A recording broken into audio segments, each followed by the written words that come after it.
The Tennessee Vols defeat Vanderbilt in a game that was a coming out not for Eric Gray so much as Jarrett Guarantano. Hi, I'm Marky Bilson. Everyone is going to get excited. Eric Gray rushes for 240-odd yards. Why not? 94-yard TD to the house, 56-yard TD to the house before that.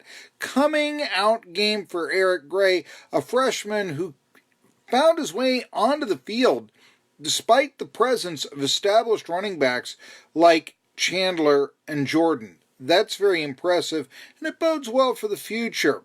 But Guarantano is the real story, in my opinion. He's the real coming out player. Started out 0 for 7 with a pick that set up Vanderbilt's first score, gave the Commodores an early 3-0 lead, but he wasn't pulled like before. I finished 6 of 17. I got 7 yards a pass, that sort of thing. But that's the big thing. Earlier this season, he would have been pulled. Now, he remained the starting quarterback of the Tennessee Volunteers. And that's a statement by Jeremy Pruitt that says, Guarantano, you're my quarterback. And whereas before, in a game like that, Guarantano was yo-yoed, here he wasn't. So now, everybody expected Tennessee to beat Vanderbilt. Now it's a bowl game. Gator Bowl, Liberty Bowl, wherever. It's likely going to be against a good Big Ten team. And usually I think in today's day and age, the who cares bowl is meaningless.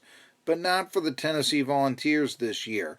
You can talk all you want to about the 1-4 start going to 7-5, but it wasn't the meeting the players had after Florida that turned this season around.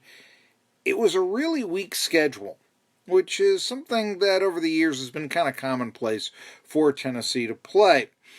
The bowl game will be the first good Power 5 team that Tennessee will have played since Alabama. I know Kentucky is 7-5, which is a great coaching job, in my opinion, by Stoops. But hey, they were playing a wide receiver who was playing quarterback in that game, and they still almost lost. So, where are the Vols? Are they really a 7-5 team, or do they just get fat on a lot of bad teams? Well, the jury's still out.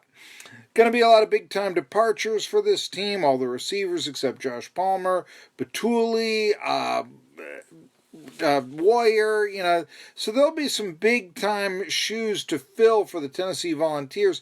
So the bowl game basically indicates if there really was growth this year or if it's just continued mediocrity for the Tennessee Volunteers. Now, big news late in the game was Juan Jennings stepping on Vandy players Justice Shelton Mosley's head, and Shelton Mosley wasn't wearing his helmet.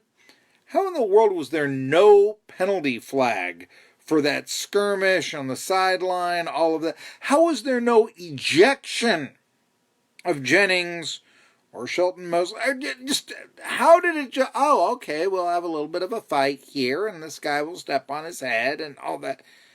Instead, after the game, Jennings led the band. Now, first of all, there's 5 minutes left in the game. They call it because of bad weather. This game, there shouldn't have been, in my opinion, the ball game after that second rain delay. I'm not sure. I don't know what the rules are and all that, but by this time, it's academic. And look, if you're afraid of lightning, why do you want to keep the fans in the stadium? If it's just because it's wet and rainy, what happened to football? This isn't baseball.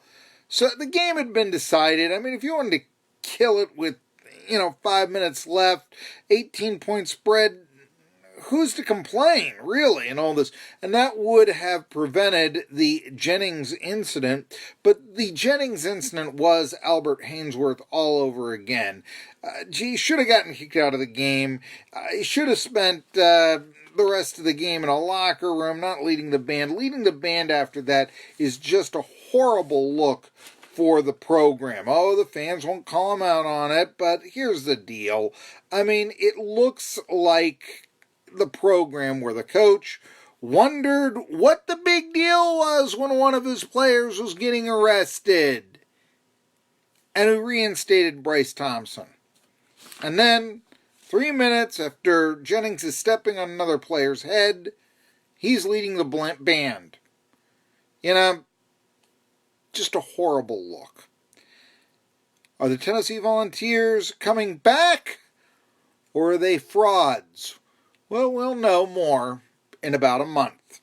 I'm Mark E. Bilson.